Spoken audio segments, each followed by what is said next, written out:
What's up, guys? I'm Crystal Lee Naomi, aka Jasmine Borders on Tyler Perry's Sisters.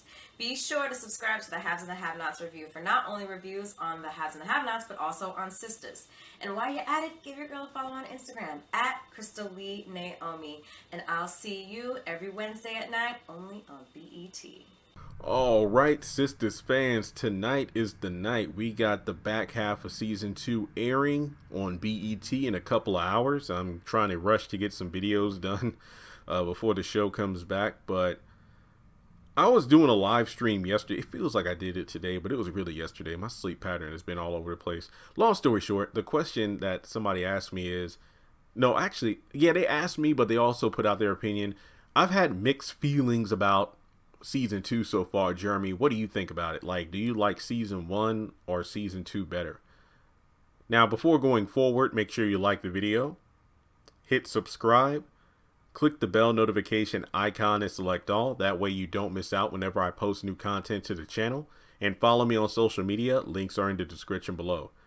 I have to say that, well, to be honest, I would say that the back half of season 1 has been overall better than the first half of season 2. I don't dislike season 2, but I can definitely understand the mixed feelings about it, because to me, season 2 kind of gave off a similar vibe to the back half of season 7 of the Haves and the Have-Nots, where you had all those new introduced characters. It feels like the main cast have kind of taken a back seat to the secondary cast, because even though like Zach is a main character, he's not a titular character. Titular as in one of the main characters who's in all the advertisements. Like when you see Sisters, you see the 4 chocolate sisters, kind of like the Haves and the Have-Nots. You have the Criers, Harringtons, and Youngs. Yes, Mitch and Madison were added to the opening credits, but I still don't call them A-listers. I call them B-tier characters, because A-tier characters are the characters you see in the advertisements. That's just how I've always looked at it. So, I mean, Fatima, Hayden, Zach, Preston, just to name a few off the top of my head, I feel like I've been more interested in those characters and what they're, and Aaron, like those characters, as opposed to what the main cast is. Danny is the only one of the 4 women right now that I actually am the most interested in.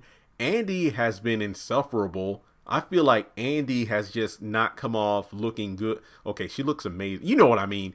As a character, she has not. It's like every episode I've disliked her more and more. Sabrina, yeah, I mean, once again, she's letting other people get into her head about how to feel about Calvin. Karen, I haven't hated her. I know she gets a lot of hate, but I haven't despised her. But yeah, I feel like what made it, look, I know it's no secret me and Crystal Lee are friends and whatnot, and I don't want to sound biased, but I do miss having Leslie and Jasmine part of the cast. Like, I feel like I just love the intensity of that storyline.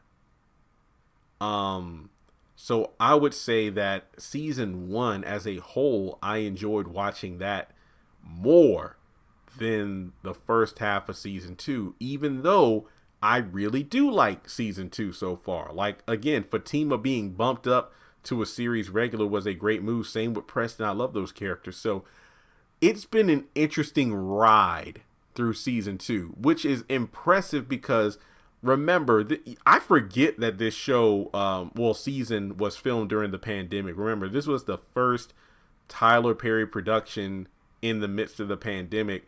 And it's just such a great job that they've done that I just forget about it. Like, oh yeah, there are more scenes where it's just a couple of characters, but then we've had bigger scenes with a lot of characters and like restaurants and all. But yet again, they did just such a good job that I forgot. So kudos to them on that. But let me know your thoughts in the comment section below. Remember, I don't dislike season 2. I think it's like sometimes I forget that in real time, it's been a while, in between seasons 1 and 2. But in the show, it's like they picked up where they left off. So it's frustrating to see characters kind of making the same mistakes and whatnot. But in reality, you have to understand these characters still haven't fully moved on from certain decisions. Like hell, in some cases, some characters are just now dealing with the consequences of actions that they made, actions and decisions they made in season 1. So with the show being granted a season 3 already, which will begin filming pretty damn soon, I am a bit wary of what to expect. I'm not saying season 3 is going to be bad, but it's I just feel dang, what's Tyler going to do to these women next? This is will he come up with new scenarios, or will he kind of stretch out what they've already done? And once again, I don't want to sound harsh, because I'm going to be, the way I'm sounding, it's like I'm giving Sistas the same level of lenience, which isn't much, as the haves and the have-nots. But the difference is, Jeremy, Sistas is only in season 2. The haves and the have-nots is in season 8 right now. So obviously there's going to be a difference in regards to not solving every problem already, when it's only been one season, well, 1.5 so far. But let me know your thoughts in the comment section below. Have you enjoyed season 2 of Sistas more than season 1? And it is difficult to say, because it's only been half a season. I will say this much: I've felt driven to watch every single episode of season 2 so far, whereas in season 1, I really wasn't. Because remember, there was that time where there was a gap where I just wasn't watching because my videos weren't doing well. Plus, there were a crap ton of other shows I was reviewing. So I feel like season 2, I feel more of an urgency to watch. Season 1, well, it was season 1. Obviously, it wasn't going to be perfect. So let me know your thoughts below. And if you'd like to donate to the channel, feel free to do so on PayPal, Cash App, or join Patreon for as little as $1 a month.